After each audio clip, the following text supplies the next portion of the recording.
அண்ணன் தங்கை இருவருக்கும் எப்போதும் சண்டைதான். அண்ணன் பரத் மகா குறும்பன், 2ஆம் வகுப்பில் படிக்கின்றான். தங்கை நந்தினி இன்னும் பள்ளிக்கு செல்லவில்லை, சின்ன பெண். தாய் தந்தை இருவரும் பணிபுரிகின்றார்கள். அப்பத்தாவும் தாத்தாவும் இவர்களுடன் இருக்கிறார்கள். பரத் நந்தினி குடும்பம் இருப்பது ஒரு அடுக்குமாடி குடியிருப்பில். அந்த குடியிருப்பில் மொத்தம் 5 மாடி. 3ஆவது மாடியில் இவர்கள் குடியிருக்கின்றார்கள். ஒரு சனிக்கிழமை காலை அப்பாவும் அம்மாவும் பணிக்கு சென்ற பின்னர் பரத்தும் நந்தினியும் விளையாடிக் கொண்டு இருந்தனர். தாத்தா வெளியே தன் நண்பர்களை காண கிளம்பினார். பரத், தங்கையை சீண்டாமல் விளையாடு, சண்டை போட்டுக்க கூடாது, சரியா? தாத்தா சீக்கிரம் வந்து விடுகின்றேன். சரிங்க தாத்தா. இருவரும் விளையாட்டு சாமான்கள் எடுத்துக்கொண்டு இருவரும் மொட்டை மாடியில் விளையாடச் சென்றனர். நிழலாக இருந்த ஓரத்தில் விளையாடினர். எந்த பொருள் பரத் எடுத்தாலும் உடனே நந்தினி அது வேண்டும் என்பாள். அப்போது திடீரென்று பரத் உஷ் உஷ் என்று கத்தியபடி ஓடினான். அண்ணா, என்னாச்சு? பயத்துடன் அண்ணன் சட்டைக்கு பின்னால் ஒளிந்து கொண்டாள். ஒரு பருந்து வந்தது பார்த்தியா? இல்லையே.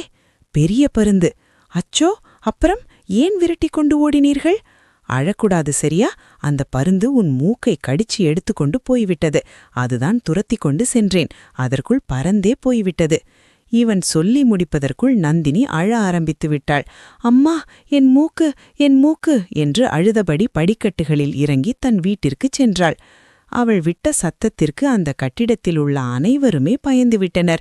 யார் என்ன சொல்லியும் அழுகை நின்ற பாடில்லை. அப்பத்தா, அதெல்லாம் ஒன்றுமில்லை, அண்ணன் விளையாடுகிறான் என்றாள். கேட்கவே இல்லையே. அழுதபடியே இருந்தாள். கை கால் உதைத்தாள். தாத்தா அந்த சமயம் வீட்டிற்குள் வந்தார். என்னாச்சு பாப்பாக்கு? ஏன் என் தங்கம் அழுகின்றது?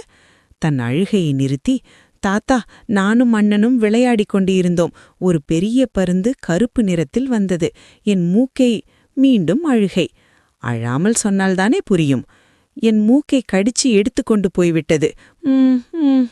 நிலைமையை புரிந்து கொண்டார் தாத்தா. ஓ, உன் மூக்குதானா அது என்றார். அமைதியானாள் நந்தினி. நான் தெருவில் வந்தபோது ஒரு பருந்து வந்து என்னிடம் பேசியது. ஒரு அழகான குட்டி பெண்ணின் மூக்கை எடுத்துக்கொண்டு வந்துவிட்டேன்.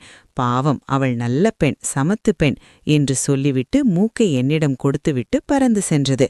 இதோ பத்திரமாக என் பாக்கெட்டில் வைத்திருக்கிறேன். எங்கே? கிட்டவா? கண்ணை மூடிக்கொள்.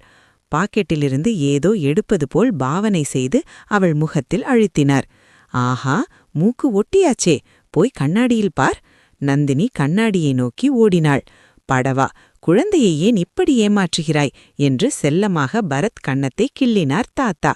ஹையா, மூக்கு வந்துடுச்சே, ஜாலி ஜாலி, அண்ணா மூக்கு வந்துடுச்சு, ஜாலி ஜாலி என்று மீண்டும் மாடிக்கு சென்று விளையாடத் தொடங்கினர்.